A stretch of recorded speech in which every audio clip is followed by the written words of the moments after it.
Welcome back to the Watchtower Podcast.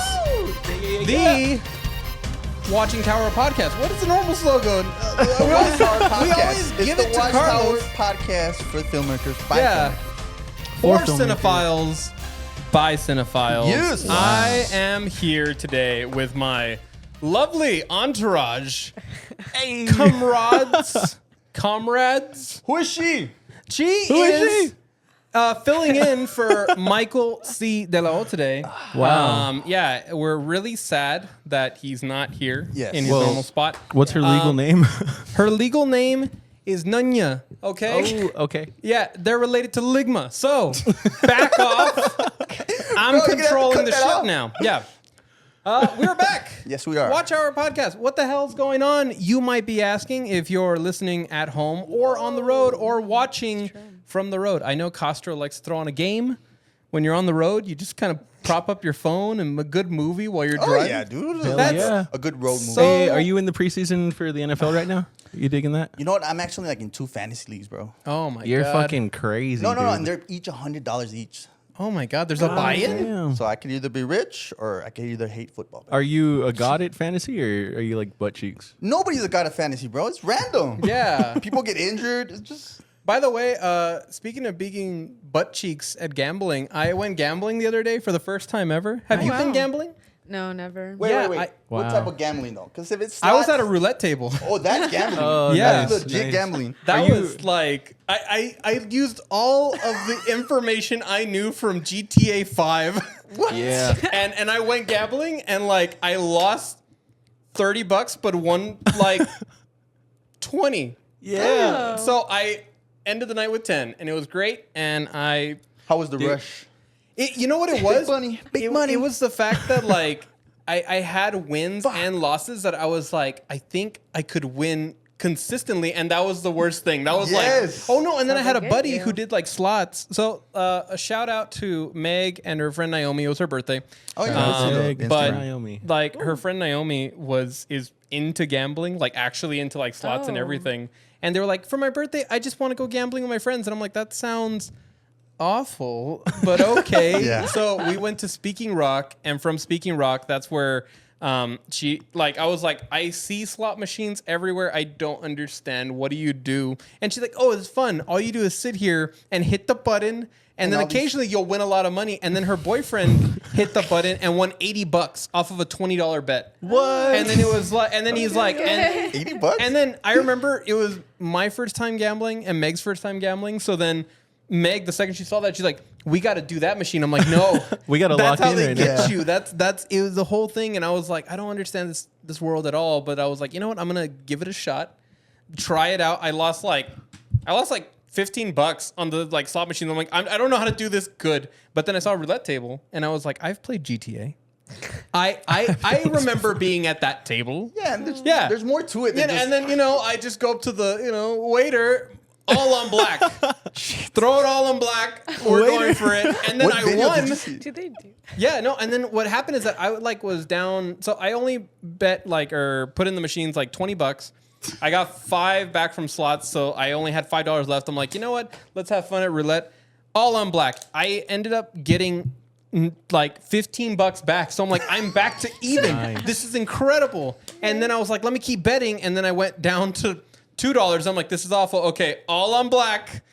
And won it all back, and it was just All back? That's no, $4. I went That's through $4. I went through limbo a bunch of times, and then I just thought, let me just stop at $10. Like I have $10 of my 20 that I put in. I can say I did gambling. I need to back up. Got now, the so. rush and everything. I hate Yeah. to say it, buddy, but you might have an addiction. Sounds like it. just got an addiction. I got a That's number you could insane. call. But you know who else was addicted to gambling?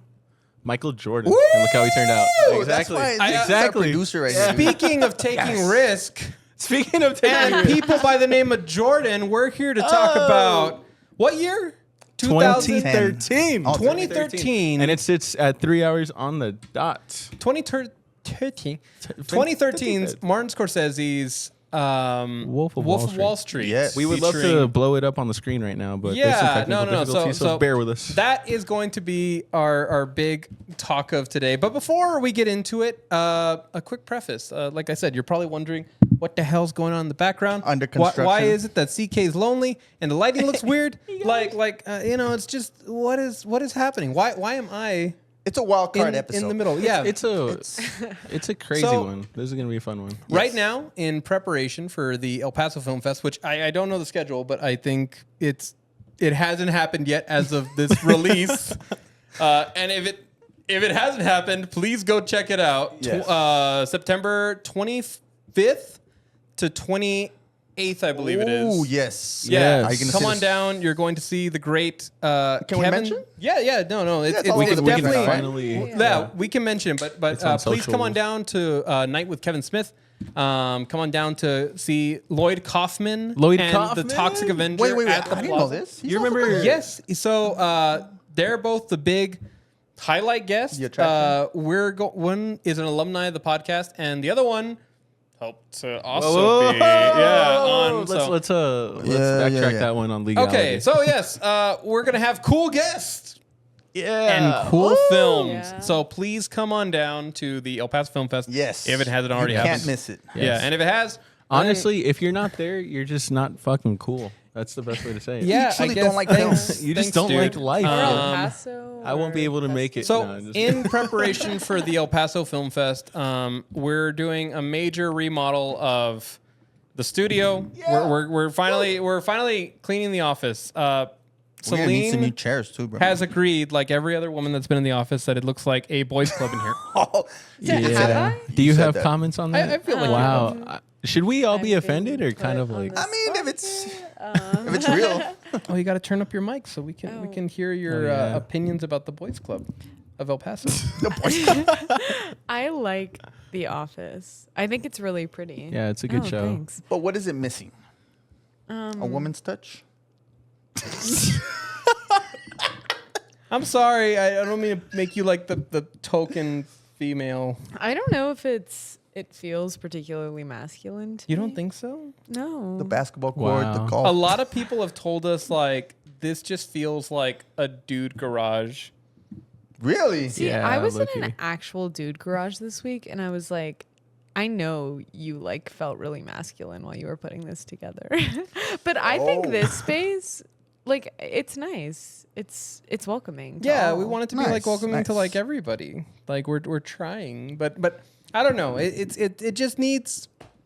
We've been here for actually like 2 years. And to be honest, it's gotten better. I mean, we've It's gotten better gotten a seats, lot better better, lighting, yeah. better setup. Yeah, so that's why More the cameras. colors are also changing. Is that it's we're in Yeah, that's we're an in interesting choice, though. I will say this: Deloa set up that light in the background, and whenever it turns orange, it looks like there's a beautiful sunrise right behind Aw. you specifically. How pretty! That's so fun. Good catch. But yeah, you know, we're under. This is our transition episode as we organize the office better. Could we also, could we address the elephant in the room? I was about to get to that, but the please. elephants in the room. Yeah, why am I sitting here? My Why shoes? is Oh. Michael sitting here? You might ask yourself, because there's usually a human being named Carlos M. de la Torre. With a who sits perfect here. Our Caroline. humble film Our servant. humble film servant.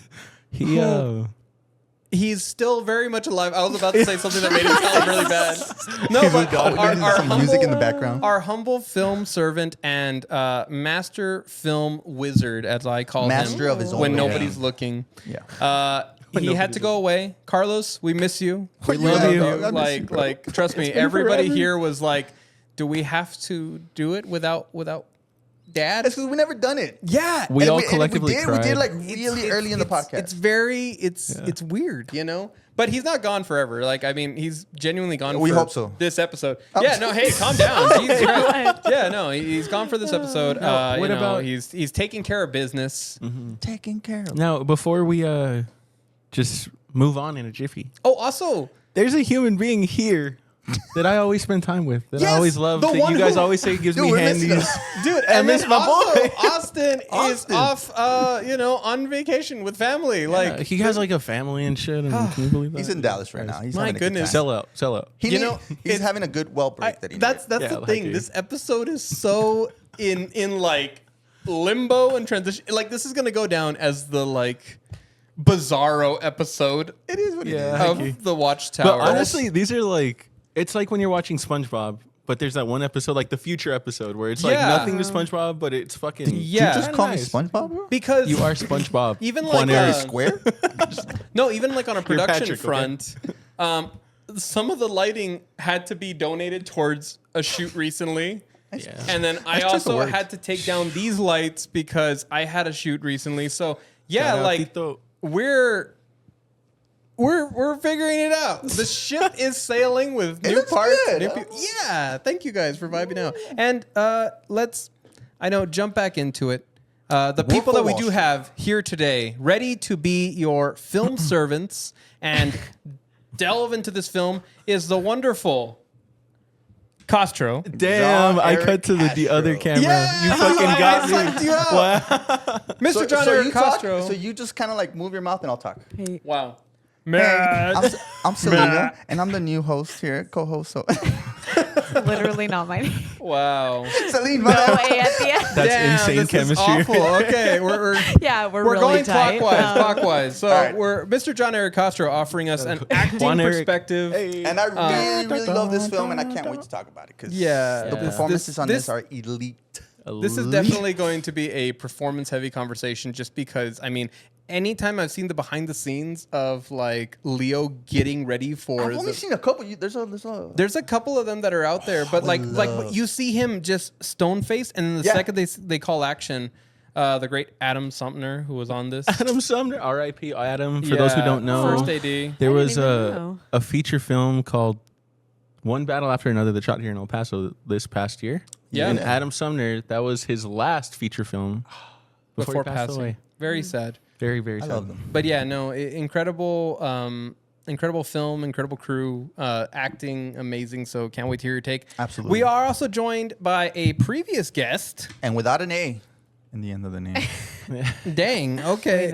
Previous guest and a welcomed member of the Jolly Crew, Celine Dip. Woo! Hi, Giving us Yeah. a producing. A film loving perspective. Screenwriting. Dare I call you a cinephile? Wow. That was a really beautiful introduction. That's good. Thank you.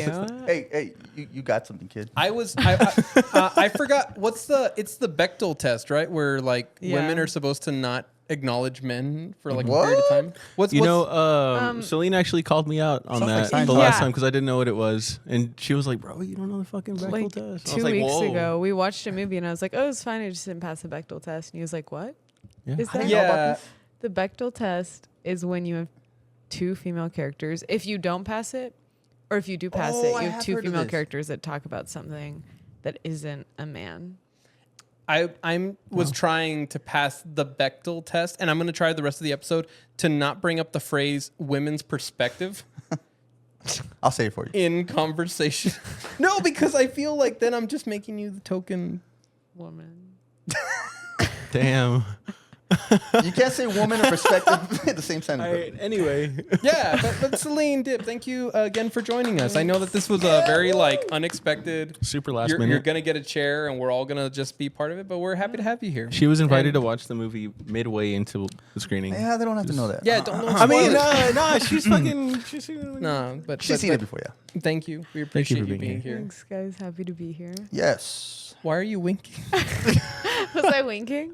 Why are you blinking, dude? She actually wunk. And who's back there on the keys? And I don't know. Filling in for Austin Young, our lovely producer I am back. Eric C.K. I wasn't here Nunez. last week. Yeah, I know. Austin was like, I miss my little buddy, and now you miss your You and my big buddy. buddy.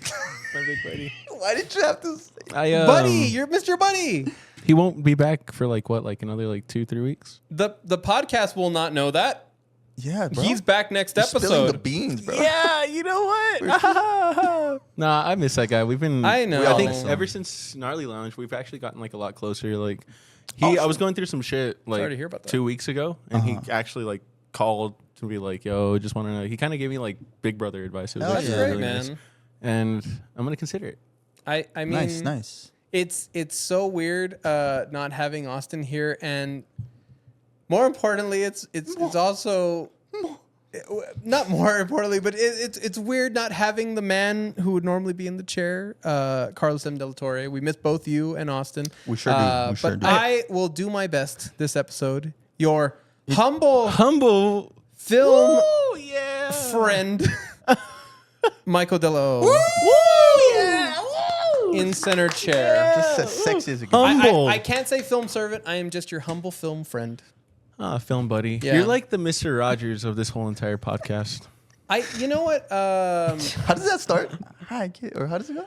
Won't you be my come in? Then he goes down the stairs and he takes off his shoes. It's a beautiful day in the neighborhood. There It's a we beautiful. go. Won't you be Is that my your neighbor? catchphrase? Yeah, won't you be my neighbor? I watched the movie that they made. With Tom Cruise? Tom Hanks. Tom Hanks, bro. Tom Cruise. Senile. No. You see, Tom Cruise would never take a role like that. No, I watched that one, and that one's like become like slowly. It's creeping into like my favorite movies to watch whenever I haven't just need seen a it. hug. You know? Really? Yeah. Oh, Michael, A Beautiful Day in the Neighborhood. I say this entirely out of love. Your kind of cinema collection feels like a big fuzzy bear. Like you're into like Wes Elaborate, what? Anderson. You know, you're into like very like I bet you fuck with Paddington very hard. I haven't seen it yet, but I probably should. Right? Like that when would you be- do, please invite me because I want. Yeah, watch it like with you. hey guys, I'm just gonna put out a bunch of blankets and we're gonna watch. Is that the bear? Paddington. Yeah. Oh, Yeah, But Dude. it actually has really high reviews. Like it has Yeah. like both Paddington and Paddington 2. I heard that a Paddington 100. Goes to Peru also got good reviews. Oh. The Dude. third installment. Paddington goes to Machu Picchu and tries ayahuasca. Oh yeah, that was the bonus features. Yeah. The cutoff part. I don't know how long it's been. I'm assuming way beyond an intro normally goes. Wait, it's before- been before we start- Yeah, legally well, 15 minutes. Before we start, have you guys seen any movies? I'd love to ask this question because I saw one that's kind of wonky and it's all over the internet. Which one? Ice Cube's War of the Worlds. Dude, it got a 0 on Rotten Tomatoes, no? No. Dude, I bet you, I've been thinking about this. I bet you they send them the script and they're like, can you just record it? You reading it for the first time and we're good. That's fucking We'll save some money. And that's literally how it sounds. awful. He sounds like he's reading something. Dude, I just... What are we gonna do about the aliens? And then the government of the CIA. It's like, That what? is crazy. That's awful. You guys haven't seen the clips? I haven't. No. I have never heard of this till you brought it up right now. Because I was like, they did a new War of the Worlds, like Tom Cruise. Is it like the sequel? No, but apparently it's just It's just Ice Cube Ice. in front of a computer talking to somebody. man. Well, you know, there's nothing cooler than being cool. I mean, Ice Cube. Ice cold. Yeah. Yeah, it does not blend with Ice Cube, but That's the one I've seen. Have you guys seen anything? I that's saw Andre 3000. like surprisingly never watched the first Naked Gun, and I put it on the other day, and that was the best experience I've had in a while. Like, 'Cause there's a new one coming out. yeah, With no, Liam it's already Neeson. out. It's already with Liam Neeson? Liam Neeson. Neeson. But I watched the original one, and have you seen the Naked Gun at all? No, I haven't. It's seem one like you of haven't. the best. Like, there's a Damn. genre of comedy, like slapstick, where you know people are like falling and tripping and all that kind of stuff. And I mean, when you watch like vintage, like 1940s slapstick, there's times where you're like, do people still find this funny? Like, it's kind of goofy. It doesn't feel like as an adult you would be laughing at it. But to me, it just the Naked Gun sensibilities for comedy are incredible. Like I Oh, feel like cool. there's a timeless element to like all the jokes. Yeah. Like the way that they fall, the way that they like announce certain things. It's just really dumb and on the nose, but like they thought every joke out really well. I was super impressed at like how well it held up. Is it the same actor from Airplane? Yeah. What's his name? Fucking Humphrey Bogart. No, it's Leslie Nielsen. Lacey, Yeah, there Leslie we go. Nielsen. Yeah, Big Liam fan of Neeson. Surely you can't be playing Leslie- serious. Sure. Yeah. Yes, that's one of the best lines. Yeah, I get. What about you, Celine? Have you seen anything recently? I watched Fantastic Four last night. How was that? The new one? Yeah. Does it hold up? It's a fucking It banger. was loved it. really That's weird. great. Okay, it cut was to- really weird. Why? What do you mean? Like it's. It was like propaganda for the patriarchy. Wow. Not to bring gender back into it, but it was like all about this mom like saving her kid and then trying to save the world at the same time. But Well- it was like weird. Like the pregnancy vibes were really. Did you Yeah. watch the first or I guess the 2005. second Chris Evans. second Chris Evans Fantastic Four film I with the didn't. Silver Surfer? No. Because it's I think the same premise that like Mr. Fantastic and Mrs. Fantastic, or is the Invisible Woman, or what is she called? forgot. She Fucking does Jessica go Alba. invisible. yeah, Jessica Yeah. Alba. But she's also, I think, pregnant in that one. Like they get married, and then as soon as they get married, then Galactus is going to be showing up. So the Silver Surfer comes. Same premise. Similar premise, but it's with a new cast. Yeah, it was kind of weird because watching this film right now, like Wolf of Wall Street, it was. It's amazing to see films that have characters that feel like humans. Yeah. In Fantastic Four, they didn't feel like humans. Oh yeah. They just literally felt like they were doing what they needed to forward the plot. What was, Almost cartoonish characters. I feel like what that's was the going to be a performance good. like? Huh? What were the performances like on it? They were fine. I mean, they're all like seasoned actors, so I thought they did what they could with the lines, Yeah, but there right. was nothing very provocative or stirring about it. If it's a bad story, it's not gonna be saved by good acting. Yeah. I feel like that's an interesting segue. But before we get to that, do you have anything new that you've seen? Yeah, we got to get to Wolf of Wall Street. So, I didn't get to see any movies. Okay, cool. So, good segue into do characters feel realistic? We're here to talk. I'm sorry. Were you going to say something? It's okay. There's a show on Netflix called Titans. That's not a movie. Isn't that a cartoon? Okay. Titans? I'm gonna just keep on doing that.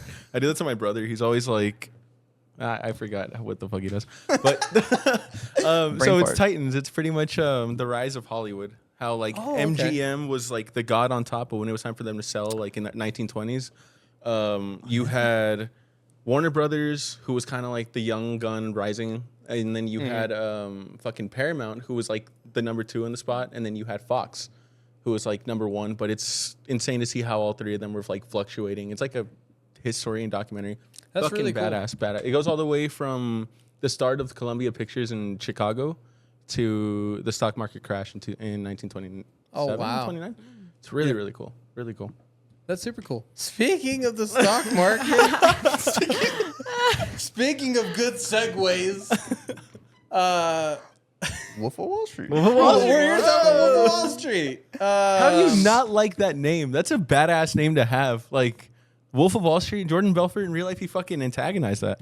Yeah. I mean, you don't want to have a reputation of being the Wolf of Wall Street. But low-key, imagine, like... But If you you're know a what? villain, I yeah. think it plays want into the that. whole like concept of like a wolf in sheep's clothes. I mean, it's a movie describing a guy who's playing into the system that's going to make him rich, but Yeah. really he's not doing it with any of the intention of like helping anybody other than himself. So that's where I think you see that moment when he gets called the Wolf of Wall Street for the first time.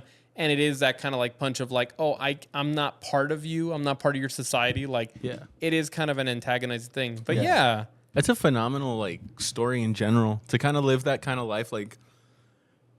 The whole entire movie was his life. And all the way up until where he finished off in the movie. And then after that, he still gets to say that he has an Oscar-nominated, Oscar Award-winning film made out of his life, plus some after that. It's ridiculous. Yeah. Like the whole retrospective on the fact that Jordan Belfort, I mean, similar to like Goodfellas, like some of the people that like lived through that situation were still alive, like in the production of this film. And, even Jordan Belfort at the very end comes out to introduce Leo as Jordan Belfort. Like, Introduce himself. Oh, yeah, really? Yeah. that was the actual Jordan guy in the- Belfort. Oh, yeah. No. The guy who was like, Yes. I'm my really good friend, very close, badass. The this world's greatest best, Leo's a little like, bit yeah, taller than salesman. That's That's the actual guy. Oh my. Yeah, Yeah. it's the biggest mind blow for everybody when they And he learn actually about that. became a celebrity motivational speaker. Like, Yeah. He gets paid good Yeah. money for this. How do you sell the pen? Is the big question. Just like Do you have a- John Can you do me Bernard a did. favor? Yeah. Could you write your name Write on your name down. Yeah, could you Write write your name real on quick. that chair? Can you write it down? You need a pen? I got a pen. Supply and demand. Boom. That's Wait. You just Sell whip me out this it. Sharpie. But first, write your name down. Let me smell it first. Do you need to mark your water bottle? There you go. There you go. Supply and demand. Boom. Blind man. Yeah, that was fucking- fun. I That was a love fun this bit. movie. Yeah, We can call it after that. That actually leads to one of my questions to this one. Like, Well, wait. Before we go into questions, hold it. true. Hold it. Now hold much it. like your bladder during this film. And this I'm on a podcast. water cleanse right now, dude. Yeah, I'm I can tell. peeing like a camel. I There you know. go. It's- Camels pee that it's much? Clear. They hold a lot of piss. Why do you hold it in a bucket like that? What are you doing? We are never gonna get to Wolf of Wall No, Street. we are. We're gonna start with But, ratings. yeah, we're gonna Ratings. do ratings. Yes. Using the power that Power be, of price compel. Oh, I am going to try to think about who Carlos would recommend jumps into this film first. I want to start with the great Eric C.K. Nunez. I thought you were gonna say Celine. No. Okay, I'll get Well, at least Celine till the end. 9-8. 9-8. 9-8. That's Do I have to elaborate on it, or We're doing rapid fire, and then we'll come back. So Cool, a cool. 9-8, so very close to the sun. I got a lot of reasons why. Okay, that's interesting. That's very interesting, especially considering that we were watching the cut from when he first goes into that penny stock place, and there's that weird cut, Oh yeah. the one where it's like When he an parks. overlapping shot. Yeah. But that's Thelma, dude. She dies by the fact of like you got to cut out the fat, even if it's literally opening the door and getting onto the sidewalk. that's crazy. Okay, I don't so know about that 9-8. choice. That's considerably high. Castro. Okay. I'm around the same range, dude. I'll probably give it a 9.7. Yeah. 9. Yes. This is my type of This is film. why I This is fuck my with type of Castro, vibe dude. for sure. Yeah. Yeah, this is. It's just exactly I what can you see wanted me of playing film. Leo's I mean, character. That's how dude, good I like okay. it. The performances alone, fuck, amazing, Yeah. amazing. Yeah. Margot Robbie. I mean, come on. What are we Yeah. doing here? What are we doing here? Oh, what? And now that we finished the masculine side of the room, Okay. Celine, dip, I'm gonna give it the great dip. they Hold call on it. to your horses. like an 8.5. That's fine. Hey, whoa, that's actually pretty high. 8.5. Wow, that's you low-key kinda a higher lot than I thought they higher would go. than Yeah, Age of Innocence. Age of Innocence that I racked. What with the my heck? rating. This one had like quaaludes and like fucking prostitute ass. misogyny and Yeah. fucking bigotry. Is that what you need in a film to rate it this high? We'll get into it. It was originally like intuitively an 8, but I'm gonna give it an 8.5. Nice. Okay, You can- wow, you can that's go- We're gonna do new ratings at the end of the episode. Yeah. And then what's your rating, young man? oh my goodness. This is my second time screening it. I mean, it's been a while, but I remember the first time I watched it, I think I was very similar to like your reaction, that just every beat punches so hard in the film. There's just so much that's going on, and you I don't know if you empathize or you're just basically riding a roller coaster, which is all this film is, more so than I think other Scorsese films. I think comfortably right now I want to give it like a 9.3. But I'm going to try to explore the idea of like what I would change to get it higher, because it's not a matter of preference. It's just I think it has room for exploration. But yeah, we'll get into it right now. Okay. Yeah. Okay. So who does their explanation first? No, so well, first off, I mean everybody's rating it kind of high. So like Eric, since you started off, what is it about this film that you feel like deems it almost like? Yeah. So when I first watched this movie, I Yeah. come from like, I'm basically the youngest of 4 brothers. Sorry to hear about that. Yeah. Must be rough. I 4 have, brothers? I have one blood brother, but my 2 cousins. Long story short, they're my fucking brothers. They're not. No. They're I will. On end paper, you. they're not. Though. But they're not. they raised me and all this kind of stuff. But Okay. they had like a hard childhood, so they kind of raised me in like this very like a world that was very much like, bro. Like my first piece of dating advice was tell a girl, yo, so we gonna get naked or what? That was the first piece of dating advice I ever got in my How did life that from work these out? kids. I never did it. I have a brain. Even Let at, me like, know fifth when you grade. Couple do. slaps to the face to stop that. I'm good. Let but me know how that goes. a movie like this, growing up, coming from an environment like that, of course you got to change your brain. You have to like kind of be considerate for your other fucking gender. And a movie like this is kind of like fuel. It's like fucking candy to a kid that sees all this kind of shit going crazy. So the reason why I'm rating it really high is because I feel like it does exactly what movies need to do, which is have a story, tell a message that actually changes the world. When this movie first came out, even up until like 2-3 years ago, people fucking hated it because everybody says, yo, it's just celebrating this, celebrating that. But Scorsese never had that intention. His intention was showing that this is what the dark side of this whole entire thing Yes, feels like. So absolutely. I feel like what that kind of entails in people, in men like us, the new generation of dudes, is basically it puts us into this situation where like we don't watch this movie idolizing it. We watch it understanding that there's obviously massive senses of masculinity and testosterone in it. But there is also this sense of like you can control that. You don't have to end up like these guys. You can become a more better person, which I feel like is the importance of like what film does and art in general. To complement that point, I think it's really exemplified by the final shot the shot that you would think like I mean, with a movie crowd. that has so much debauchery and drugs and sex and again, overly sexualizing like women and everything. The final shot is just a bunch of average looking people staring forward at Jordan Belfort giving this lecture. It felt like they were watching the movie that is you now. Exactly. Well, no, more so. I mean, based off the angle that they were looking at, because I'm trying to remember it correctly, but I want to say that it's not directly at the camera. It's a little bit below. All that really does is that you're not having to be put as the audience or you're not put as the action, the thing in question, but you're able to reflect on what they're looking at. And because of the last shot that we're seeing Jordan right in people's faces telling them, I could get not only if you know how to sell me this pen will you win the test, but I'll teach you how to find real success. And what's crazy about it is that you see that societally we're all Jordan Belfort. We're all the people who are like, I don't care about like if it's right, if it's wrong. I just wish I was rich. Like it's amazing how many times he repeats these lines of like, hey, if you have a problem, use money to get you out of it.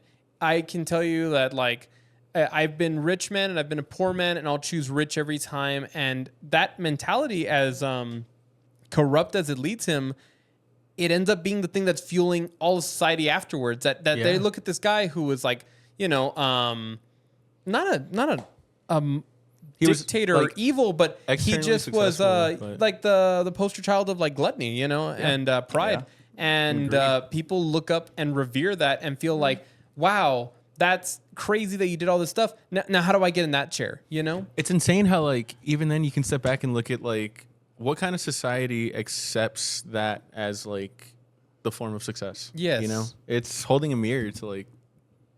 I don't want to get political and shit, but just holding a mirror to America, you know? Yes. Well, that's where I want to go ahead. Ask this question where, like, is it really a redemption story or redemption arc at the end that he becomes a motivational speaker when he was just bullshitting? No, or is it just a sales pitch? It's a sales pitch. But more than anything, I feel like with other Scorsese films, you also see this element of like, again, like Carlos has mentioned, Scorsese makes films that deal with this like fall of Rome situation. People that rise up to a peak and then after that, crash back down.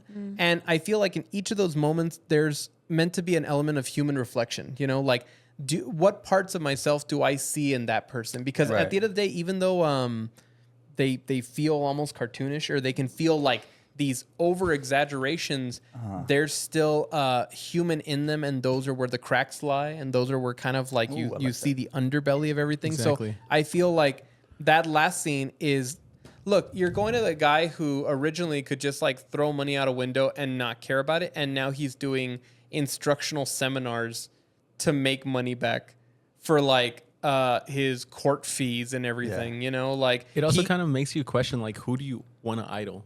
Who should you even idolize anybody in this world? You know, equally as challenging of a reflection as that was also seeing the FBI agent on the subway train that like him looking around and being part of the everyman, but there you almost, what was his arc? What was that point? I feel like it's meant to be this reflection of like what is real, again, what is success, what is power, and you know, some people feel like the ultimate form of power is money, but the ultimate form of power is justice. Like at the end of the day, he goes to bed knowing, I was on the side that was of right. You know, I was on the side that wasn't going to be abusing people or corrupting people. And I feel like that's the question that it plays. Like, is it true that money is above all, and if you have enough, you can evade every law and you could do like whatever you want? So that glance when he's in the subway, that's him saying, I did the right thing? Or is it like, was he you know right? What's weird is that it's almost like he's the winner, but then the question becomes like, what is his winning look like? You know? Have you, this is like a little sidetrack. Go ahead. Speaking of winnings and stuff like that, I was on a set one time where I got to work with the McCourty twins. Do you know who they are? Refresh my mind real quick. They're cornerbacks. Home Alone. Cornerbacks in the NFL. They played with Brady. They won Super Bowls and stuff like that. What were their names on it? The McCourty twins, the bald guys. Okay, I was in the film thing. Okay. I got a chance to work with them one time, and they were talking about like all their Super Bowl wins because one of the brothers has like 3 or 4, and then the other one only has 1. Patriots, Yeah. And he straight up told us like, dude, winning is cool, but at the end of the day, the next day, you get 1 day to celebrate. And Oh, then, yeah. and I've then heard this after a that, lot. yeah, you get 1 day to celebrate a Back- Super Bowl win. Yeah. And then after that, you're back home with your family. Yeah. You're sharing all that kind of love. So when it comes down to this, the agent, it kind of puts that whole situation into I see what perspective, you know?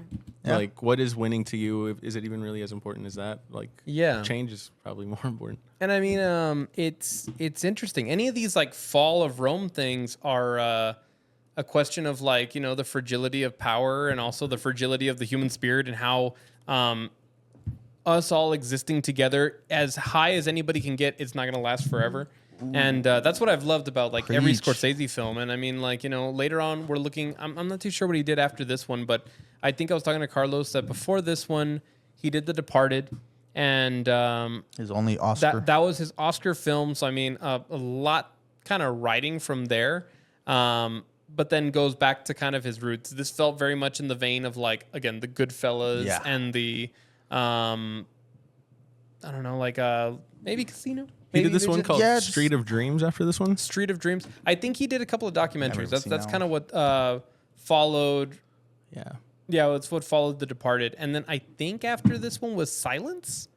Oh, his passion Yes. project. Yeah. After this one was Silence, and then he did the Rolling Thunder documentary, and then jumped into The Irishman after. But Yeah. that Like- gap is 6 Yeah. years from Oh my goodness. this film to Irishman. That's crazy. And then I think he had like a 3-year gap when it came to like The Irishman and Silence. Killers. Yeah. Oh, I don't know, shit. I don't know And what you guys Silence, like about yeah. Irishman. Yeah. Have you seen Irishman, Celine? I haven't. You're good. The Irishman. You don't have to see it. It's a bunch of CGI. No. The Irishman fucks. It's a good No! one. It's a good one. It's literally all right. Don't you be When lying, you first bro. watch it, you're like, "Yo, this is boring as fuck." But then after a second watch, you're kind of like, Look, "Damn, the technical side is actually my pretty love on is point." acting, bro. And when I see something I really don't think it's real, bro." dude, when he's kicking the guy, De Have you- Niro. okay, that's fair. But if you love acting, have you not seen the fucking? ¿Cómo se llama? The fucking. Oh shit! The Gallows. Just fucked up that whole entire thing. Oh, have you it's not awful. seen the actor, the guy in Miami who I was didn't like, get to that point. That's why. Yeah. Dude, I just think he kind of went back a little too much to his roots. But that's the thing. I feel like Scorsese's also not somebody who's like so traditionalist in his filmmaking that he's going to say no to new ideas or new concepts. Like when they presented him the idea that like, hey, there's a real chance that without having to use like full-on green screening and having to do like full-on mocap, that they can just put dots on the face. He can do his performance as naturally as he would, and then they'll hyperimpose a very close model of like the younger version of himself and everything. Like the biggest complaint that they had towards that film is that they were shooting with like Pesci, Robert De Niro, and what's the guy from Scarface? Al Pacino. Pacino. And in that they Dog had Day developed a Off, new technology where the actors could just perform, but they could hyperimpose like the younger version of themselves on their face, so they could like basically- pretend to be younger, and but it's they would look it. very noticeable. yeah, Yeah, There's like emphasis a on time where theirs. like he's supposed is to be, I actually think, kinda like in his noticeable. 20s or 30s, beating up a guy, but he's he the moves age like he a is now, so fucking he moves like an 7-year-old. old man, but looks young. And it's crazy so- because they actually called that out to Marty, and Marty was like, "Yeah, somebody go tell him that he needs to act a little bit more younger." Come on, even So he sad. saw it. Damn. But No, but he was also amazed at the fact that like when you look at the technology, he says, "I'm seeing Bobby." for Like, sure, I'm for sure. Seeing like the Yeah, young I'm Bobby. exaggerating. I just Well, have you guys gone on YouTube and looked at like amateur people do the same thing? Yeah. It honestly looked kind of better. Not gonna lie. oh really? But In Like- F1, they did such a bad job with Brad Pitt. really, You thought so? I haven't I seen that. thought the What? younger Brad Pitt in F1 looked like it looked like a walking mannequin. Oh, I don't know why they tried this. I thought he actually kind of looked good.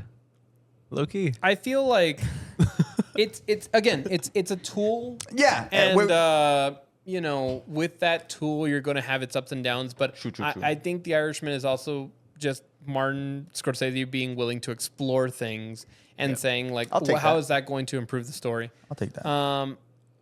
Back onto the not the Irishman. Wolf of back Wall onto Street. Wolf of Wall Street. I mean, yeah.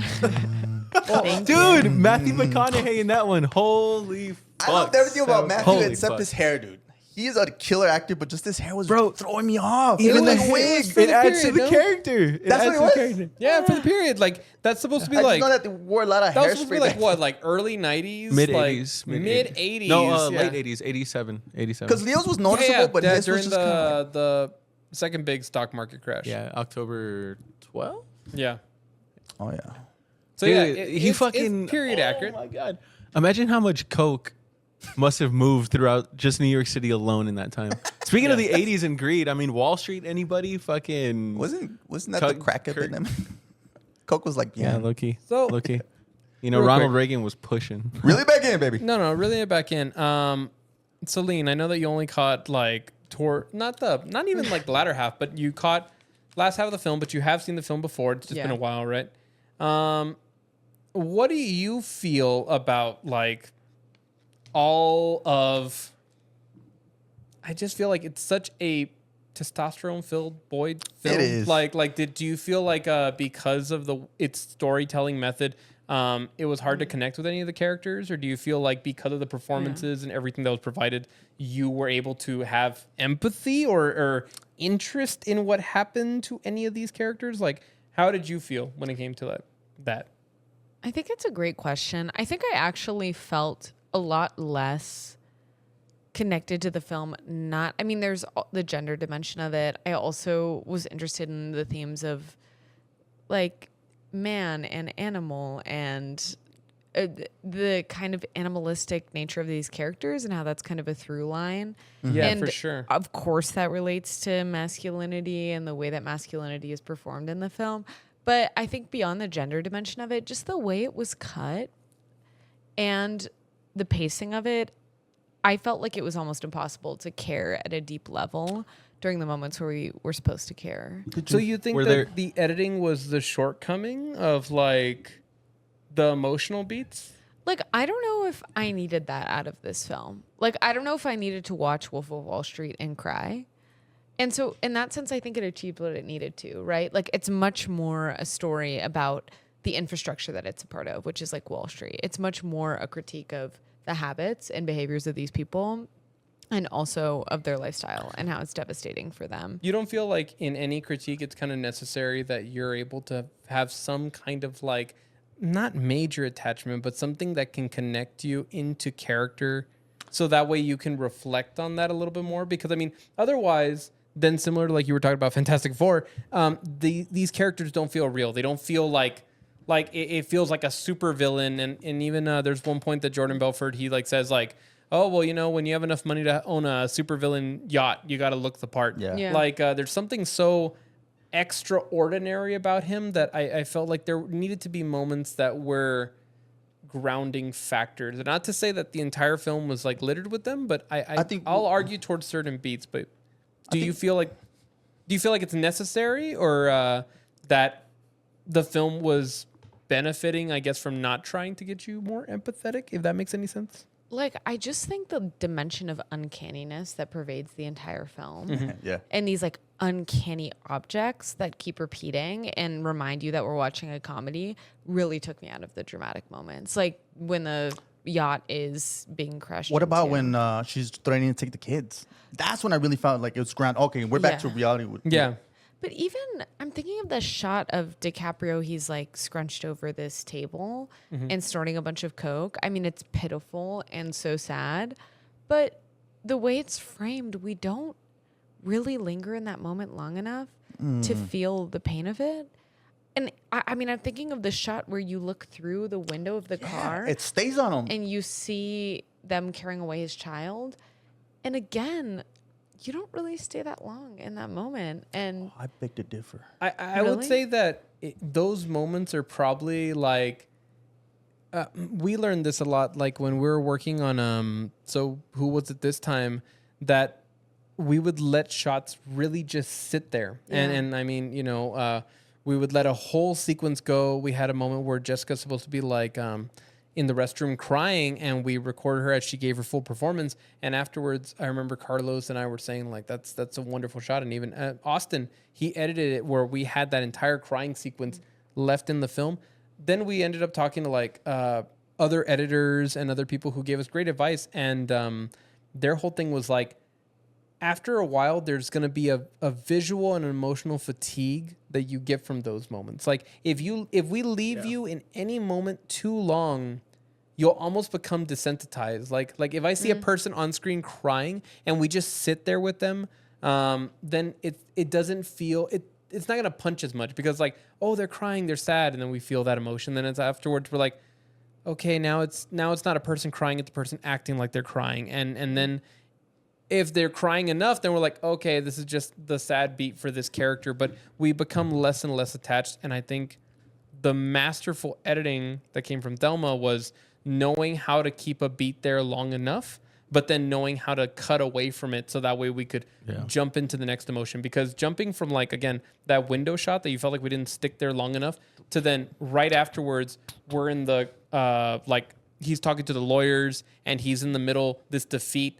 Like, we have that previous memory of him being basically ripped away from his kids because he's a failure of a person. Yeah. And then now he's failing when it comes to like his lawyers winning this case. So now he has to like wear the wire and all that. Like that's a incredible juxtaposition, and leaving us there longer to see him sad. What would that have done? You know? Yeah, I guess I understand. And also I don't think I don't think the point is to feel with Jordan Belfort. Mm-hmm.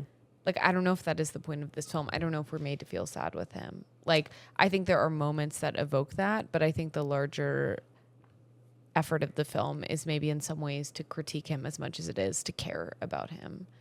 And so, I don't know, I think it weaves that balance really masterfully. That's like a great moment to hold him in, like, this room of, like, look at the consequences of your actions kind of situation. Yeah, it's not like, oh, you should feel so sad for him. It's kind of like, you feel sad for him, but it's right after you see him reach for more drugs, and then you see how ridiculous and reckless he's being with this child. I mean, it's complicated. And I do think that Scorsese really does invite nuance with the way that it's done. Mm-hmm. I gotta say, though, like, I feel like there's two different perspectives on that one. There's the one that you just explained that completely valid. Mm-hmm. But I feel like there's also this other perspective where, like, by that point of the film, some of us have had friends that are as chaotic as Jordan in real life. That when we see them in their own situation, in their own downfall, we have more sympathy for them. And Jordan almost feels like they are that friend. You know, the person that just can't help themselves. Right. So I feel like those are the two different mirrors that you're kind of holding up when it comes down to this character by that point. For you, in film school, there was this moment where they always told us, like, one of the heaviest things about filmmaking was the contrast. You start a scene low, you end it high. You start a scene high, you end it low. And playing that wave over and over is something that keeps our emotions engaged. From here on out, look at any movie that's a fucking banger. It follows that wave all the time. Yeah, that's in the screenwriter's Bible. One of those things where when you develop beats or you develop scenes, you need to be able to like have that.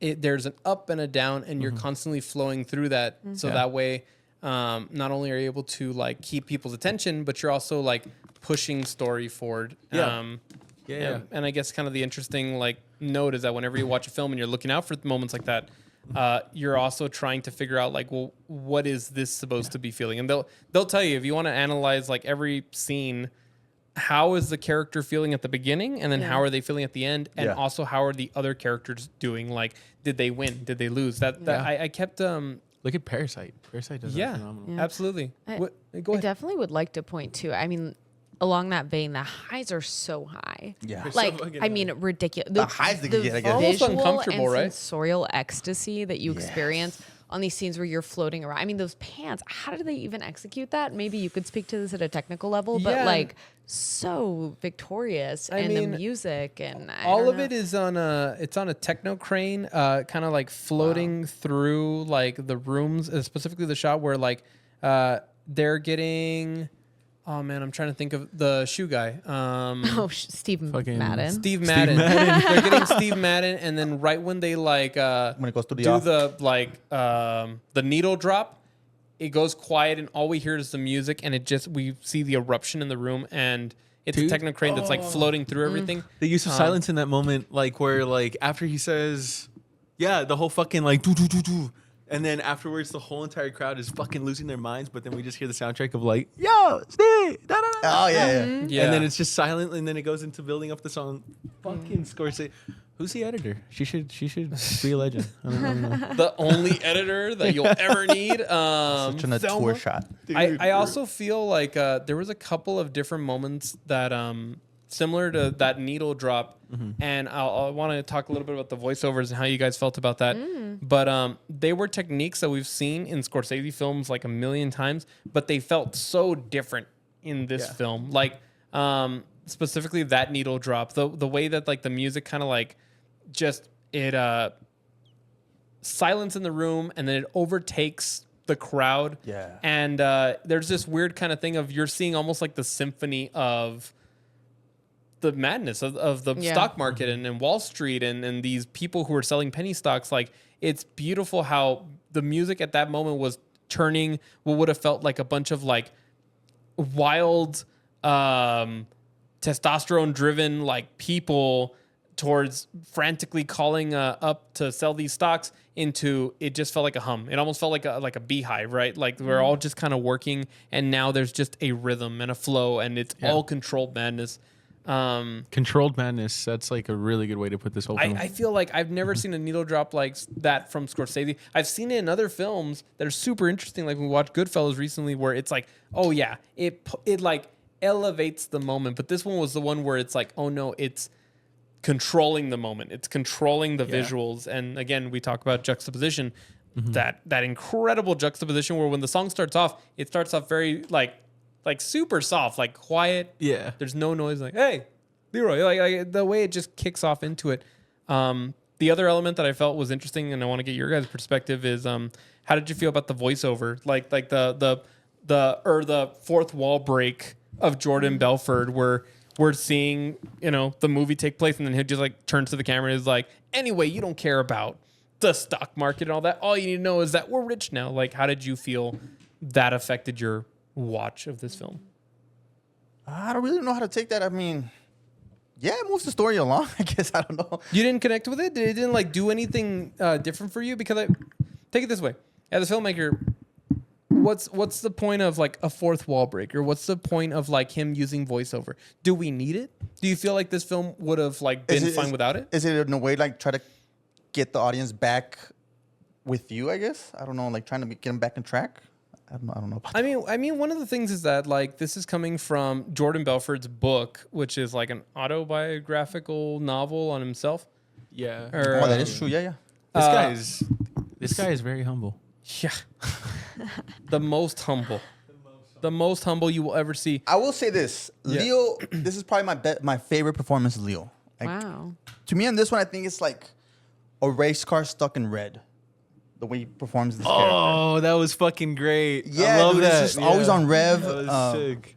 And then it's on the verge of just spinning out of control. That's a good way to put it. It's just revving that engine. And I just love, from an actor's perspective, how fully committed he is, how immersive he is in this character, that I think it's a little bit of a gamble when you take this type of a character, because even if like he did something slightly wrong, it would come off as too cartoonish because he comes out as a villain, like over the top. That I think it would kill the character if anybody else did it. And I think Leo perfected that, just shifting from a charismatic salesperson to this drug-fueled, raging tyrant. I think he perfected that role. And like you said, you see his highs and his lows. And, this is the type of part that I wish I come across in the future. Like, Leo's performance is great. Like, dude. You're almost like, he does Belfort's part so well that every time you see him on the screen, you almost feel your own heart beating. Because you're just seeing, like, you're with him through the whole ride.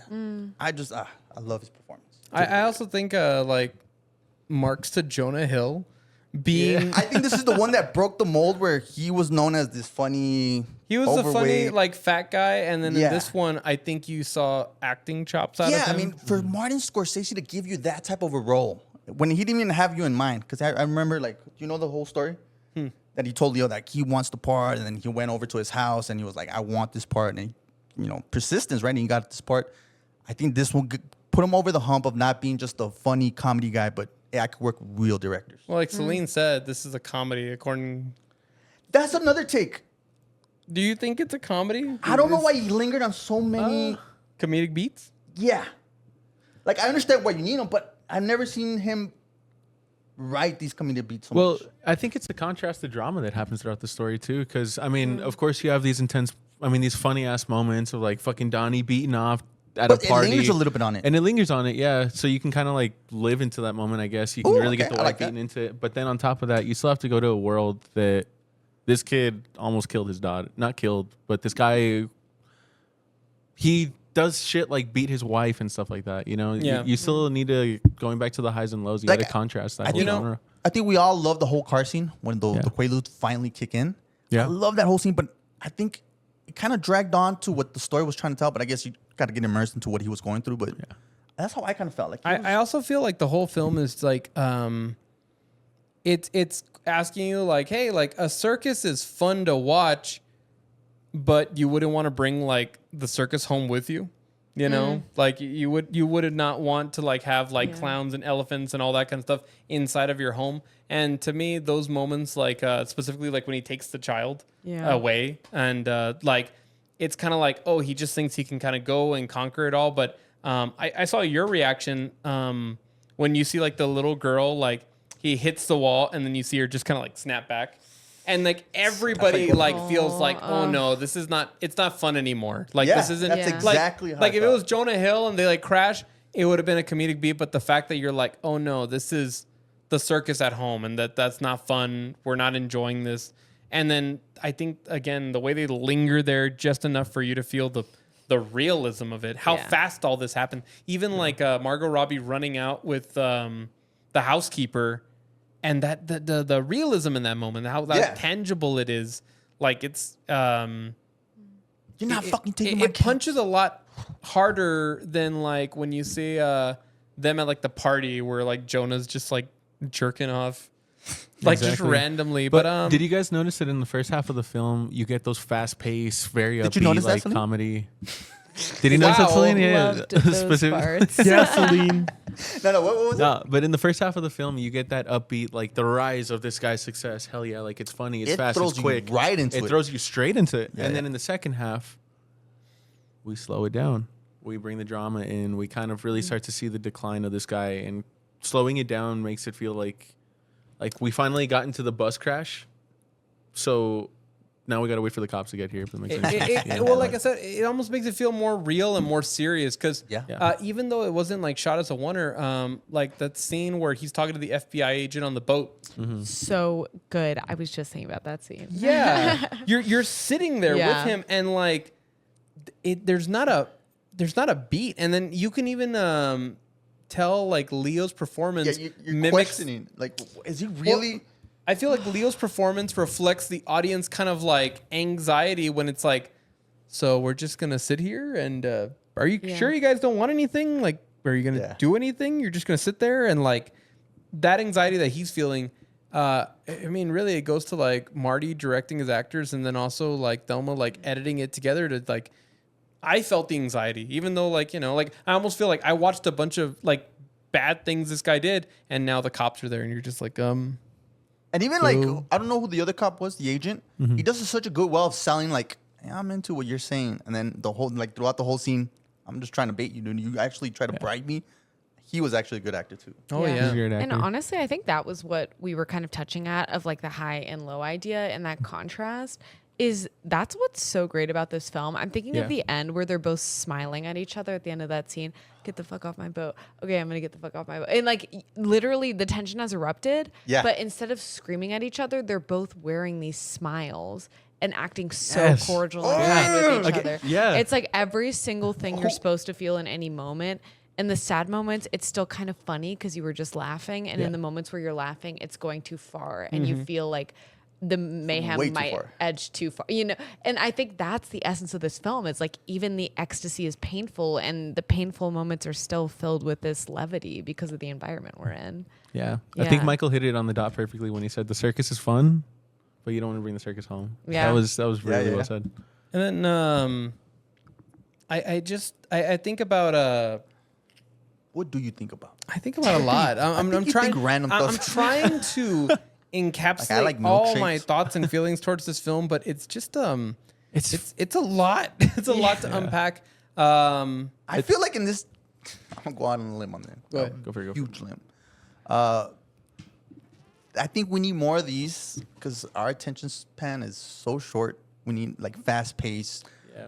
First hour just to be over the top. To me, At least for me. there's an argument that I don't think it's a matter of No, like, I just No, but that's a good point to bring To up get because people. there's a lot of people that don't like films. Like, what's the runtime of this film? Do you remember? 3 hours. 3 hours on the dot. It's 3 hours. See, so that's another thing. I mean, he's Perfect example to keep on for he's 3 hours. he's found the balance where you can have these 3 hour pictures that don't feel like 3 hours. I mean, we took one break, maybe like in the middle. I think when you were coming in, like we Yeah. kind of took a pause. But after that, No, yeah. no, but Much like after needed that, pause. we got right back into it. And I mean, with how fast everything moves, and the way he even describes it, like this blur of money that just flows through. And whenever you feel slow down, you just do drugs, and whenever you feel slow down from that, you do sex, and you're constantly in this whirlwind, where I feel like if anybody else had tackled this film, it could have gotten overly serious. It could have like skipped a bunch of parts. But That's a good take.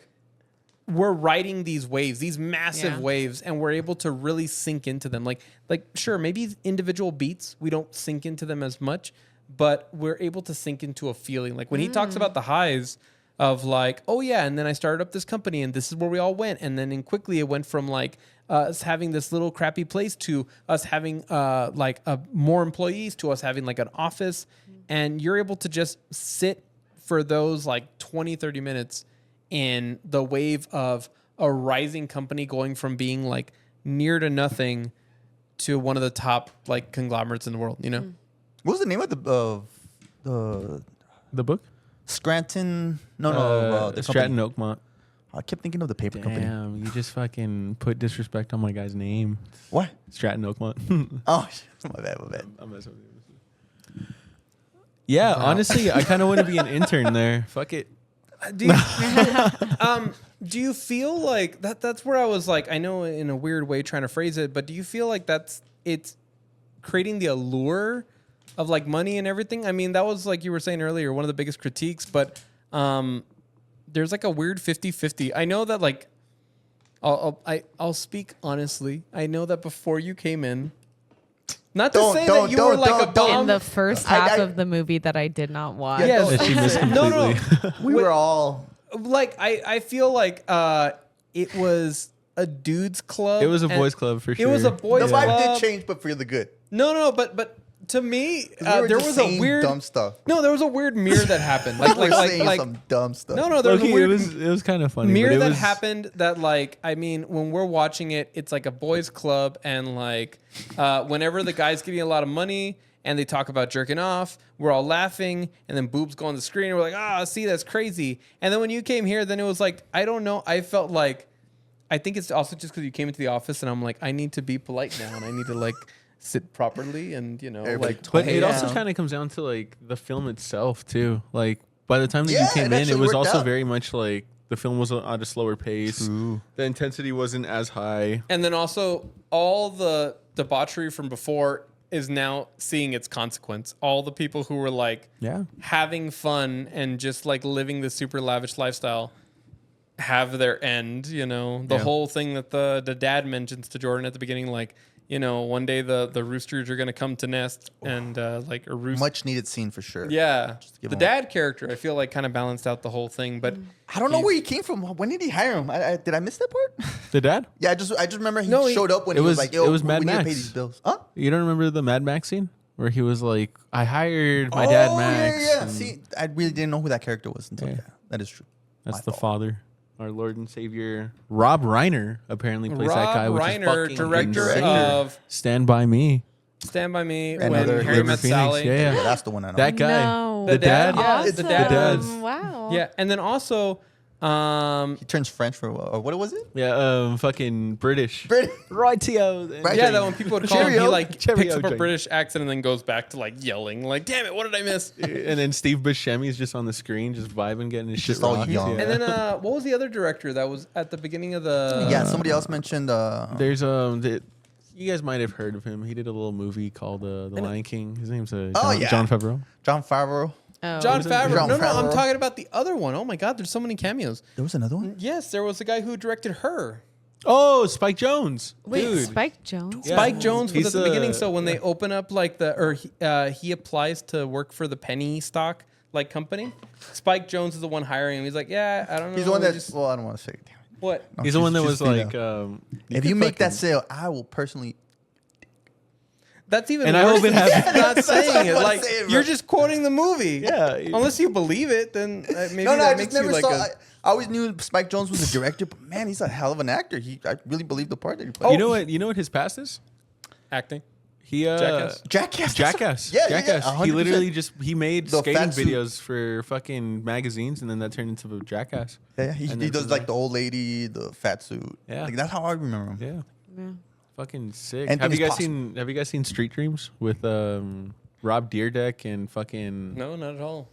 It's a good one. It's a good one. It's a real homie film. But yeah, there's a bunch of director cameos in this one. I know. Well, not cameos. I guess they had good parts. I mean, that also just kind of goes to show that, like, at this point in Scorsese filmography, there's less of him having to, like, prove to Yeah. anybody that he is People are a master at his work and knows what he wants out of a film. And now it's just like, oh, it's a Scorsese film. Like, I'll jump on. Sign me up. Yeah, like, I feel like when we're talking about, like Wes Anderson. yeah, for sure. Yeah, but there is these guys get paid. everything prior. Oh, For Wes Anderson, everything prior to, I want to say, like, Royal Tenenbaums, that's when, like, it was like, okay, this kid's, like, making films. That's fun. He wasn't really, like, that guy yet. And Yeah. I want to say maybe not after Departed. That is true, dude. He was having people even before he was Wes Anderson. Yeah, but I don't know what film would have been the film for Scorsese to be like, oh, I can really, like, I can kind of get whoever I want with whatever story I mean, want. all the way from I think Taxi Driver here. it might have even been something like fucking Mean Streets, because it was a different time Way back back, yeah. then where like Maybe. he came up in the 70s Italian or Americana. 60s, 80s, whatever. Wes Anderson came up in like a more recent time. No, yeah, So, but I mean, like you could definitely tell Scorsese's range, where like he commands the screen in such an interesting way. I mean, we're coming close to wrapping up. Is this the wrap up of Scorsese month? this is, Yeah. and he Oh, fucking missed it. wow. Can you believe that? That's why he Jesus was good. What is happening to the podcast? And he Oh my loves God. this film. I think this is his top. Yeah, no, I mean, it like I feel like wrapping up the Scorsese retrospective, like this film just shows that Yes. he knows he's at a point in his career that obviously I think he can kind of get away with a lot, that whatever he wants to shoot, he'll shoot. But also you're seeing somebody who is so refined in their auteur's voice for what Auteur. good storytelling is. I mean, I think that's why a lot of us are like rating it pretty high, and Celine's rating it. It's pretty high. I thought it was going to go in the sevens. No, but I Comparative mean, standards. but I feel like it shows all that he's willing to do and explore. One thing I was trying to get at earlier with the whole like fourth wall breaks and the voiceover is that you see it in other films, but this one feels so much more connected. Like it's really telling. It's not telling the story like exposition. It's him. It's him. I guess maybe it's meant to be a reflection of his biography, but him telling you like, oh, I think I can do this, or like, Dude. it balancing between being exposition and it being like, damn it, what do I do? Wait, I made can it- roll. Like, I made a point on this earlier when we Yeah. were watching the film. Is that like, if you notice, every character talks the way that he would Oh, assume yeah. that they would talk. Like, That's a it's almost pretty like good perspective. by having like these different exposition scenes of him as the main character going throughout like the voiceover and stuff, it makes it feel like he is the theme. And then one thing that you want to do whenever you're creating a theme is every character should follow the theme, but a different perspective of that. And it feels like the way that all the characters communicate is very much like, for example, like a banana is the theme. That's the main character, is one banana. You have rotten bananas. You have bananas with spiders. You have fresh bananas. You have grocery bananas. And all these ones are different. The way that they would talk, the rotten banana would probably talk like this and think about like Yeah. the jungle is the greatest thing, while the grocery banana is a lot more like proper and stuck up, and the jungle is horrible. You know, for example, like just to follow the concept of the theme. So when it comes down to this character and specifically this film with all the supporting roles, it feels like every single supporting role, like even the FBI agent, he would talk to Leo on that boat scene like fucking, he says stuff along the lines of like, yeah, I gotta go onto this shitty fucking subway back home to my wife. That just feels more like something that Jordan Belfort would think see what that you're this guy saying. would say. You get Yeah, me? yeah. instead of something that he would actually say. But it just Also- kind of adds just more of that extra layer into this whole everything being told. He I from don't his know if you perspective. have the quote there, but Jordan Belfort, after this movie came out, went on an interview, and they were asking him like, "Hey, what did you think about Wolf of Wall Street and like how it went?" And he was saying how Marty did such a great job depicting his life, and he says, like, I forgot it was a percentage, like 70 or like 90% of the film was accurate. Like he's like, oh yeah, like 90% of that's all true and actually crazy. happened to me. Like That he's is like, oh crazy. yeah, beat for beat. So Yeah, I it goes don't- down into that whole entire thing where like the world that I sit in is completely different from the world that you sit in, you know, Yeah. because we just have completely different beliefs. Like even if it comes down to a situation that both of us are in, like right now, this podcast setup, for example, yeah. we're in a doozy, quote unquote. But I fucking feel the for, doozy. for one That's a person, for one person, it's trash. For another person, it's treasure. Yeah. And I feel like when it comes down to like making the voiceover the main character, you're seeing their perspective of the situation being trash or treasure, as opposed to like the actual general situation. I think Yeah. that's why I had so much of a feeling that they really want the audience to connect with this person. Yeah. Maybe not on like an empathetic level, but you're writing right behind him as he's like flying towards the sun, you know? Yeah. And everything Wow. in like the dialogue and like the voiceover is meant to snap you back into like, if you feel like you're straying too far away where you're watching him go and you're staying behind, he brings you right back in like, oh, and then, you know, we trade these stocks and this happens. He's like, don't worry about it. That doesn't matter. All that matters is now we're making money. But it's like he's talking to the audience, he's talking to you Exactly. because he says, if you want to leave this, if you're getting anxious from watching us fly too close to the sun, too bad. It's a roller coaster and you're already strapped in. So you're going to be going through it. You That know? was another thing that I kept on thinking about in those moments where he's like talking and explaining like, okay, you know, this is what an IPO is. It's all right, hold on. I know you don't give a fuck about that. Yeah. I feel like little moments like that remind us that yes, this guy might be a fucking dumbass, but he knows what he's doing. He knows how to do his job still, and that's Yeah. something that's Professional it just bullshitter. exactly. It's one of those things that reminds us that like this is why all these fucking garage monkeys follow this guy, you know, because he knows what he's talking about. On top of being this energetic fucking Icarus character, you know. Yeah. Did we've been talking about a lot of the praises and things we enjoy about it, but what do you guys feel like was missing? Like Celine, what do you feel like is missing from this film being Can't like say. a 10? What? I was gonna say something random, but go. Like where does this lie? What do you think it is? Is the 1.3 that's missing or 1.4? Is that personal preference? Is it execution, storytelling? What's missing? Yeah, I mean, we talked about this in the Age of Innocence podcast, but I think that there's that intersection of how it's executed at just a principle level, like the principles of filmmaking, and then there's personal preference too. Yeah, I think for absolutely. me, I mean, it is just deplorable at times, this film. I mean, it just breaks my heart to see these depictions on screen, and I would just never be able to overcome that. And so I think that knocks it down a little bit naturally for me, because it's like, this is just a film like made by boys about boys. And I do struggle to rate it a 10 out of 10. I just don't think I could ever do that for a film like this. Yeah. That's fair. And then I also think that at a technical level, I just, I found that, to be completely honest, I think the last 20 minutes just feel totally rushed to me. Really? And I think the jump out of prison and into the Penn lecture series, it just felt really strangely paced in a way that totally drew me out of it and left me with kind of a sour taste in my mouth. You In don't- addition, oh wait, go no, ahead. no, please.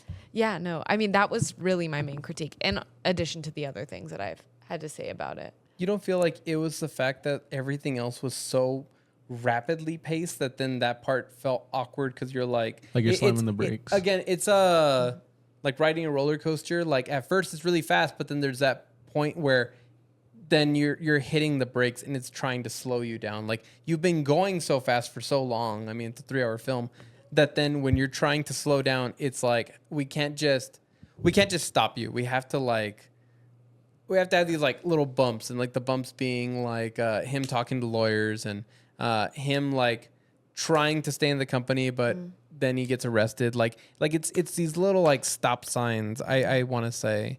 So then when you're finally able to get to the scene where he's like selling the pen, that's supposed to be the big closer for the film, and then we get that long shot or the lingering shot of the audience just looking. And I mean, it's softening the final blow because we've been running so fast for so long, you know? I feel like... So you're saying it's a much needed pause just to get the crowd. I think the pacing is probably one of the best things about this film, and I can understand where it might feel awkward towards the end, but I'm wondering if that awkwardness is just the fact that like you've been going so fast for so long, you know? That's just to stop. It's really hard, and I can imagine a bunch of different versions of the edit where scenes lingered longer or the cuts were a lot faster up to the very end. Like I can imagine those being there just because it's kind of like Uncut Gems. Like how do you slow that down? Like how do you slow down everything that's going on when you're running so fast for so long, you know? To me, it just honestly felt like this film was you're flying an airplane and then you botch the landing. Yeah. Hey, that's really good take. Yeah, that's how I felt it. Or like That's when what we're he's gonna call flying the a episode. helicopter and Yeah. botches landing. Yeah, that would have been a better one. There is one thing I want to say on the whole boys making a boy film. It's really odd to me the moments that it's amazing how many women are in this office and are just like one of the guys. But I wonder if it's supposed to be a critique on how there are those people out there that it doesn't matter gender. You're just part of this raging machine, which is people that are just money hungry, and how much of it is that it's infectious, that it goes beyond gender, and it's, you know. I feel like that's what makes this film like magnificent, is that like everybody has masculine and feminine in them. Everybody has... Prove it. I got a feminine side for sure. Yeah, exactly. I mean, if you're in different capacities, you have to be able to balance both or have dominance in one or dominance in the other, depending on what you're doing. But everybody has it in them. And I feel like that's why the female characters are inside of like the... Not just why, I mean, obviously, accurately, it was to depict the greed and stuff like that, but it's a reminder that, like, anybody can take this turn. It doesn't matter if you're a dude, a girl, fucking non-binary, anybody can. Do you think Margot Robbie fell victim to that, just being, like, sucked into greed in the lifestyle, or do you think she maintained more of the human elements? Because, I mean, I think... What was her arc? Damn, honestly... Well, she went from being, like... just the side girlfriend fling to being a mom. And I feel like that's like the most realistic kind of like thing. Like, oh, you're not just a person who goes out and party. It's like, oh no, you're a mom. You have like responsibilities No, but too. you don't think that kind of like how he says it? Oh, now because I'm going away for 20 years, you don't love me anymore? No, and that was the thing. It's kind of like, don't be ridiculous. Like, you made mistakes. I was able to get out, and I should have left sooner, but now that I have a kid and I'm realizing that you're going to be a danger to the kid, our child, which now I don't want you to have any know what? visitation over. It's it's real, you know? I gotta Yeah. agree with Castro right here, though, where I do feel like she does... It pushes a little more heavier, in my opinion, that she just kind of played this token wife at the moment that he's falling down. She decides to give it all up, get rid of him, drop him like a bad habit. But because this is like a character study, so we still have to see the whole story perspective through his idea. Obviously, in the real world, like in real life, she is a fucking mom who has multiple responsibilities and has to choose a family over who the fuck this guy is. Yeah. But when it comes down to the Jordan Belfort version of the story, it might be something different. You know? True. Yeah, I like that. But yeah. Before we come to a conclusion to all this, I'm going to ask around the room, because we don't have them here. What do you think Carlos and Austin would have rated the film? Obviously, Carlos would give it a fucking dime for You sure. think he would? Give it an 11 if he could. I'm going to say that Austin would give it That's true. What would Austin give it? What would you give it, Austin? 2 bumps and a crack pipe. 2 bumps in a crack pipe. Jesus. That's actually some shit that he would say. Yeah, I think he'll give it 2 graphic cards. And, What's Yeah. it called? A quarter? Or a nickel? A nickel? 2 nickels to... No, an 8-ball. I think he'd give it an 8-ball. I wouldn't give it. You 2 want to know a wooden fun fact nickels. about 8 balls? Go ahead. They killed River Phoenix. Yo, why would we want to know that in this episode? That's not a Hey, fun I fact. said a Fun? fun fact. That's a okay? shitty fact. That's a horrible. There's this theory in Hollywood That 8 balls kill people? that Johnny Depp was the one that sold him the 8-ball. Nah, you're just spreading rumors. Honestly, there's Evidence. some valid evidence behind it because Johnny Depp owned the Viper Club that River Phoenix was living in. And Just it talking was a whole about that fucking real thing. quick. Joaquin Phoenix had an interview with Theo Von, and he touches on that Really? about his brother, dude. It gets pretty deep, dude. So if you want to check that out, just Honestly, I want to watch the one yeah, with man. Because I don't know what Theo does, but he kind of like gets people so comfortable that they open up to him. I forgot where I heard it, but there's this analysis of it. It's the same with the guy who does Borat. What's his name? The actor? Sacha Baron Cohen. Sacha Baron Cohen, where they say that he comes from an acting style of playing the fool, and the whole concept of like the fool in classical theater is that they're supposed to be somebody who's so goofy and outlandish that nobody takes them seriously, but because nobody takes them seriously, they are able to be their most true and natural self because they never assume that the fool's going to like use it against them, but really they're just meant to be like a fake landing pad. Like, oh, I'm so goofy and weird. Like, what could I do? And then you end up opening up and you're just mirroring the fool. You know, you're being more authentic because you feel less pressure. And I think Theo is, in a weird way, he's playing that. Like, he's just, he Yeah, that says makes the so much weirdest sense. things and he's a comedian. So I'm a big fan nobody's of going him. to That makes take sense. him too seriously. So then that's where he's able to get these like juicy reviews. That's why comedians become the best fucking dramatic actors, dude. Yeah. Like You Robin don't see it Williams. coming. Yeah, because you're hitting moments of vulnerability that dramatic actors wish they could go to, but you already hit it because you have nothing to lose. Oh, You know? I love that. Yes. Take But risks. yeah. Is it about yay time? Yay?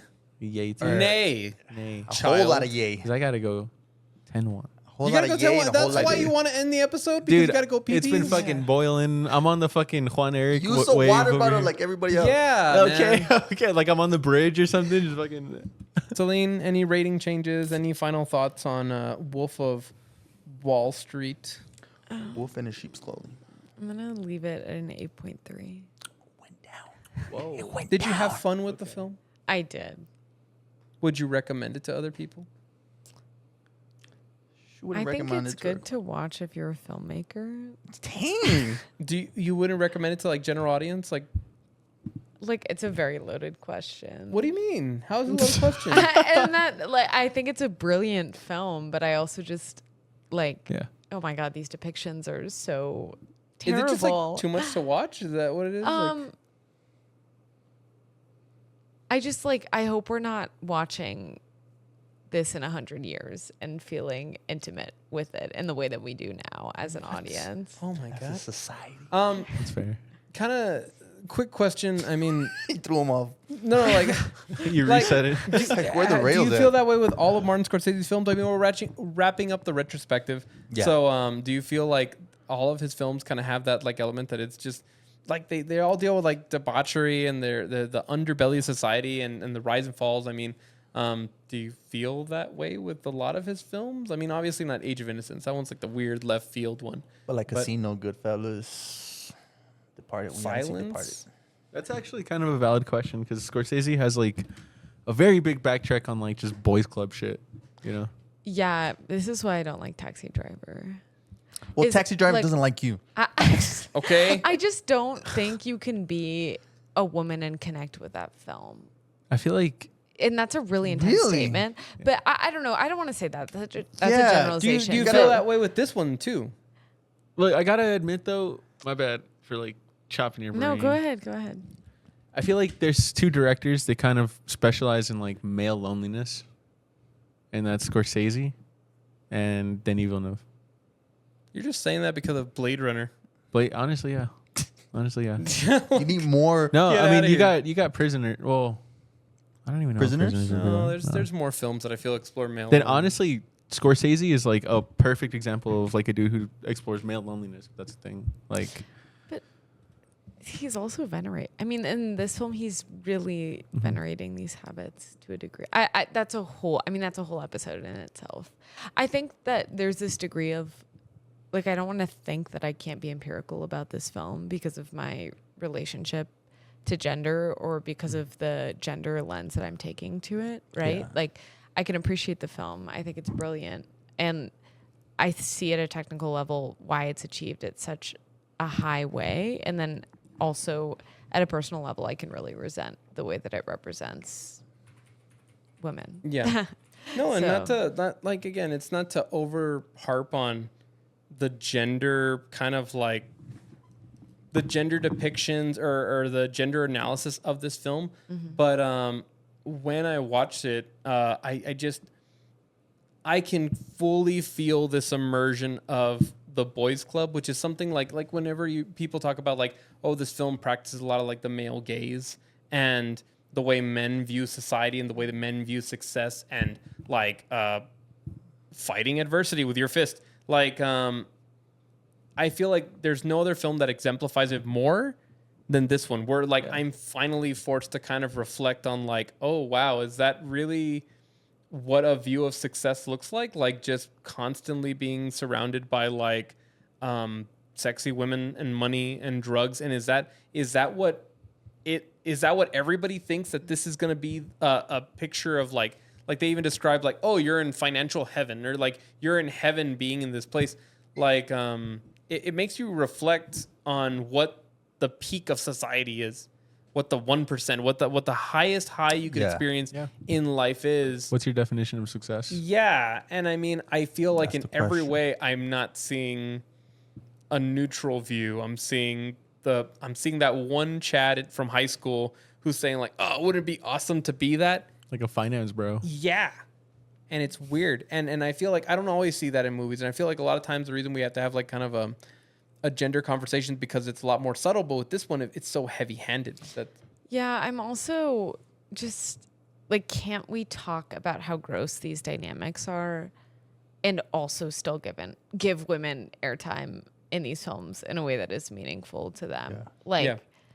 I think these things can coexist. I think we can critique this and also show them, but maybe that's too wishful. No, not at all. I mean, also, it's a film that the screenplay was based off of his own biography. So I mean, you're also trying to like Yeah. show that this is the way he thinks, you know. So it's not it was never meant to be a more balanced film.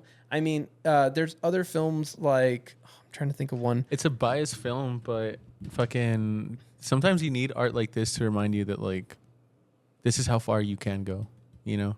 Yeah, Not how far you can go, but in the sense, yeah, honestly, this is how far you can go in the sense of like you have a decision as a human being to either take this route or go a different. Like Like when you we- said in the beginning, yeah. my bad, but like No, you said go in the beginning, like everybody carries these themes inside of them to some degree. Some it's insane, some it's like just a little.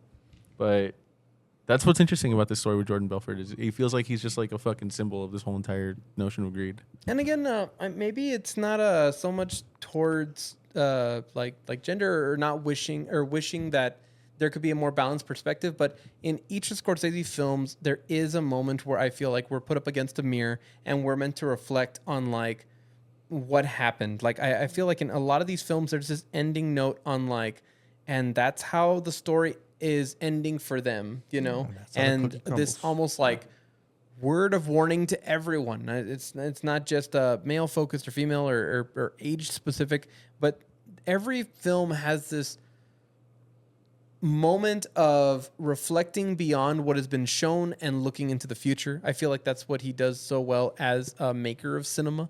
And with this one, it's that long, lingering, bitter taste of like, hey, the bad guy who did all this stuff that you probably don't agree with, or the one who like went this far, is now an icon. And how do you feel about that in every regard? And when you look at the audience, it's not just men, it's not just young men, old men. It's people of all race, creeds, genders, like ways of life, and showing that in some way, at the end of the day, every person could connect on wanting what he had in some weird way or another, you know? I agree. Yeah. Yeah, I don't think the critiques of gender undermine the fact that there are very universal truths throughout this story that everyone can resonate with. And I think those scenes on the floor in his office show that. I mean, these are universal things. The Yeah. testimonial with the woman in the pink suit. I mean, these are feelings that we all have under the structure that we live in, which is capitalism, right? And things that we all confront. And so in that sense, there is this relatability that transcends whatever denomination, demographic you belong to. Wolf of Wall Street. Wolf of Wall Street, How everybody. fun. That was very, very fun. Thank you all for joining us Yes. in our retrospective on the great Martin Scorsese. Whoa! Wait. So this means that this is officially the end of the brow. It's the end. It just I know. It's like, just we need color just to pop up like and it's about time. what a way to end. Yes. Missing ending on a high note. we ended on a note. Yeah. Yeah, I mean, we're a couple of men short. Shout out to Austin. That's amazing. Shout out to Austin. Shout out to Austin. Austin, do you have any words? Nice. Great job. Carlos, Well do you said. have any words? I agree. Yeah. Wow. I agree. No, shout out to both them. They'll Yes. be back very soon. Shout out to our special guest, Celine. Celine, Thank you thank so you much. for joining us. Yeah. We hope that you join us for more. And I promise, normally on the podcast, it's not just us. Yeah, there's usually there's balance in the universe. Will you join us again? That love was it. so ominous. What a beautiful invitation. I can't wait. Yeah. For what it's the fun having future you on. holds. Thank It you for really being is. It here. really I mean, is, for God, sure. I feel like what an unexpected trio we all turned into. Hey man, and I gotta know. say, you did a good job. Thank you. Yo, Yeah, shout hopefully out fucking Michael, dude. You yeah, fucking man, killed it. keeping the rhythm, keeping the flow. I Not only that, keeping the lighting, keeping everything on. Oh, Keeping the track. lighting. Yeah. Just for anybody who made it this far in the episode, like, man, this group right here came together and it was like, yeah, we're gonna be a couple of people short, and also lights aren't put up, and Nothing is ready. and then you were Nothing is like, I gotta refigure out the board because I haven't done this in a while without Austin, and I'm like, okay, let's come together, team. Let's high five. So thanks, Celine, I was for panicking. helping. Let us know light what you this and everything. I know. Let Let us know us what know you what thought you of guys the Comment, like, and subscribe. bizarro episode of Yep. the Watchtower podcast. But thank you for tuning in. Thank you for joining Woo! us. Before I say goodbye, next month Woo! we are doing Oh, who's that man? Our Lord and Savior what? Well, Tom close. Hanks? Close. Honestly, hot take. I actually really like Tom Hanks. That's not a hot take. Everybody likes Tom Hanks. My Stop parents saying will go hot to take. movies Dude, just because Tom Hanks is there. People say that he's like involved in like the Epstein shit. Who cares? yeah, He's who- Tom No, Hanks. no. Yeah. Don't bring in your That's the whole personal. thing. Where, we haven't heard anything. Opinions. Anyways, We don't moving have Tom on, Hanks. moving Yeah, bro. on. Yeah, next Okay, month on the podcast, Who is it? we're gonna be talking about the one, the only Paul Thomas Anderson. Oh, and there's a reason PTA month. Yes. We're continuing oh my the God. sausage Do you have the list of what we're going to be talking about this coming month? Yes, but we're not going to explain that right now. We want to keep it special for all of you guys. Well, I know for sure we're going to start off the movie. I think the first one's going to be Boogie Nights. And then for Boogie sure, Nights. Yeah. And then for sure, we're gonna do the one that. Are we shot. also doing licorice pizza? No, I think he moved on. Legally, I cannot say anything, Michael. Okay. Oh, Hey, we right now- just know that we're doing Boogie Nights, I guess. But yeah, we're going to be talking about Paul Thomas Anderson, The one and only PTA. director PTA. of Boogie Nights. Boogie Nights. Oscar nominated, And yeah. There Will Be Blood, and yeah. I've abandoned upcoming movies, which I think we've mentioned before, but we'll be talking about more specifically. If you guys have seen yes. the trailer for One Battle After Another, yeah, do yourself a favor and go watch that movie. We're- Shout out to we have a lot of really big we got a lot of announcements coming from that one. stories coming up about that one. Yep. But One Battle After Another, which will be a nice thing to watch. That's why PTA month was saved Exactly. for September. Yep. Yep. So we're all excited. Thank you again for joining us for the Watchtower podcast. We will be coming at you, Yeah. rain or shine, every week. We're gonna be here. Hit that subscribe button. Hit the subscribe button, hit the like button, and good night. Have a good night, everybody. Take care. Love you guys. I'm not fucking leaving. I'm not fucking leaving. Real quick, that would be the scariest moment when I'm in the office and my boss just screamed, "I'm not leaving!" I'm like, oh, Holy fuck. Should I yell too? do we stay? Like, I was supposed to go on break in 15, but okay, Yes, sir. I think your impersonations as the actor person on the podcast is great. You should keep them coming. Really? Yeah. Aw. It was Hold good. on, I'm not fucking leaving. Good night, everybody. Nice. Good night. Love you Good guys. night.